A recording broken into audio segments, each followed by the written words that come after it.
As águas da galera, você já sabe, é o jogo aberto Rio na Rua. Aqui o povo opina com Flávio Azevedo. Acredito que sim, com certeza. Sei lá. Na reta final do Campeonato Brasileiro, o gol parece ficar cada vez menor. Por isso, artilheiros em ação. Mas nas ruas do Rio, os torcedores não estão muito empolgados.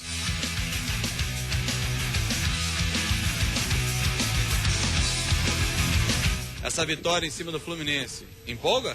Ah, empolga sim. Leandro Amaral tá fazendo falta? É, realmente. Dunga, bota o Madison na seleção brasileira aí, valeu? Quem é que você gosta no Vasco? Agora eu me esqueci até o nome. Baixinho, igual você, o Madison? Com certeza. O baixinho joga maneiro. Ô, coisinha tão bonitinha do pai. A torcida tricolor, tá achando que vai o time sair do rebaixamento? Eu acho que vai sim. O time tem qualidade. Eu acho que o Fluminense já desceu, né? Quem vai ser o campeão brasileiro? O Vasco, né? O Vasco campeão? É. A situação do Vasco tá mais para brigar pelo rebaixamento, hein? Tá.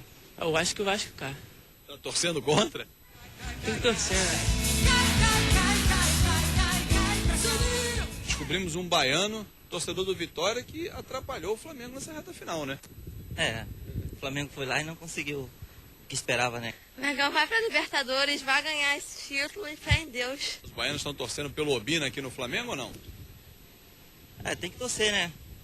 Baiano é conterrâneo. Eu não gosto do Obina, o Obina joga mal. Queria o Obina no Vasco, não? Não. Ele pode ser até o preferido da torcida, mas não é o meu preferido. Brasileiro não dá mais, agora só Sul-Americana. Tá confiante?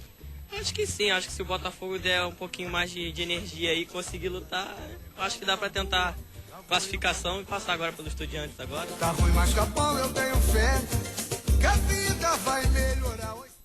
Olha aqui, lá de Teresópolis, 2 vascaínos torcendo e apostando que o Vasco não vai ser rebaixado. Guto e a Renata recebendo o abraço do nosso amigo Pedrinho.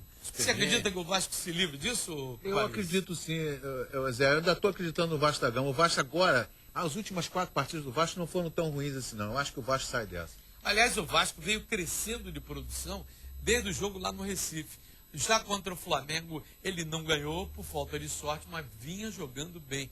E foi merecida a vitória depois de 1 ano e 1 mês. 10 clássicos, o Vasco não ganhava um. Ô, Gilson. O Vasco jogou mal, foi contra o Atlético Paranaense, né, Zé Carlos? Porque aí, para empatar o jogo aqui em São Januário, foi um desespero. O Matos fez o gol lá do meio da rua, no finalzinho, no sufoco. Esse é o jogo que o Vasco não... O Vasco perdeu pro Náutico em São Januário, tomou uma goleada do Figueirense em São Januário. Jogando em casa não pode vacilar. Agora vai pegar o Santos. O Santos está com 41 pontos, não se livrou ainda não. Tem que matar o peixe. É bacalhau que já é peixe, mas é bacalhau comendo peixe. É bacalhau no peixe. E olha que agora o Madison, que é a grande estrela do Vasco, está lembrando quando o Celso Roth passou em São Januário, dispensou o Madison, ele foi para Caxias, ele... Tá lembrado disso, Paris? Tô lembrado. Aliás, quando eu vi o Madison jogando pelo Caxias, eu falei assim, esse garoto tem lugar tranquilamente no time do Vasco. A gente via que ele tinha lugar no time do Vasco. E tá aí, né? E o Leandro Amaral podem voltar. Leandro Amaral e Edmundo podem voltar contra o Santos sábado em São Januário. O que tem que fazer para São Januário voltar a ser caldeirão, Gilson? A galera tem ido, Zé Carlos, tem prestigiado. A galera tem ido lá, lotado o estádio, foi domingo no Maracanã, vai nesse jogo de sábado contra o Santos, com certeza. A torcida vai lá empurrar o time. Agora os caras têm que caprichar um pouquinho mais, né? Senão não vai. Agora o Leandro Amaral voltando e o Edivan vai jogar do lado dele, tá livre. Só se o Edivan for dar um carrinho num cara lá, errar e pegar o Leandro Amaral. Aí também... Agora a diretoria do Botafogo reduz o preço dos ingressos para o jogo amanhã contra Estudiantes. O Botafogo perdeu por 2-0 lá em La Plata, tem que ganhar por diferença de 3 gols. E para isso tem que correr muito. Um salário atrasado 3 meses, é difícil correr, hein, Paris? É verdade, Zé. O problema do Botafogo não está, acho que nem dentro de campo, está fora de campo. Um monte de polêmica, briga, jogador que diz que vai ser vendido, que não vai ser vendido, essa coisa toda. Isso está prejudicando demais o Botafogo dentro de campo, Zé. E uma vitória amanhã, o Botafogo passa a semifinal. Então tem um cascalho a mais. E aí pode, de repente, botar os salários em dia, né, Gilson? É verdade. Se ganhar do La Plata, vai entrar mais La Plata. Aí tem como gastar, senão... No próximo bloco, o Fluminense de olho na matemática do Brasileirão. Não sai daí não, a gente volta já já. Fluminense viaja para Floripa de olho na matemática do Brasileirão. Fábio Azevedo. Depois da derrota, a vitória. Pode parecer estranho, mas é assim que está o Fluminense no Campeonato Brasileiro. O clássico com o Vasco já faz parte do passado. O jogo com o Figueirense é o futuro que se aproxima.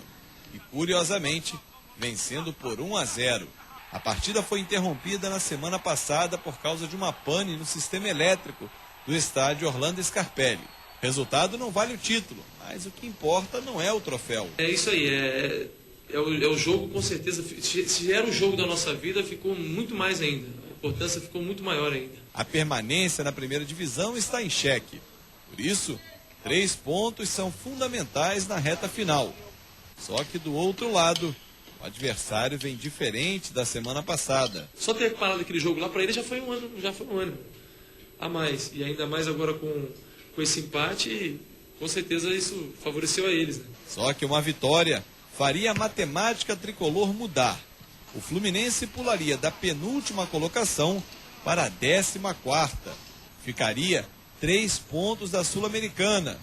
Isso seria mudar o final do filme de 2008, que começou com o sonho da Libertadores, mas segue no pesadelo do Campeonato Brasileiro. Agora, vê se isso é possível. René Simões quer que os jogadores entrem em campo amanhã pensando que está 0-0. Isso é possível, Gilson? Está 1-0. E aí olha para o placar lá do estádio, Fluminense 1, Figueirense 0. E pô, está 0-0 ou está 1-0? Aí tem que chamar o Celso Garcia. Alô, garoto do placar. Mas eu acho que ele quis falar. Anotem! Com isso ele está dizendo que o empate é um bom resultado, né? Agora, o técnico está sendo questionado. Logo na primeira derrota que ele teve, eu acho que o René Simões está fazendo um trabalho bonito, hein, o Paris? Tá sim, Zé. O René Simões entrou com aquela palavreada do dedo difícil e tal, mas diferente, mas psicologicamente ele arrumou o time. Domingo, 5 da tarde, o Fluminense enfrenta o Cruzeiro no Mineirão.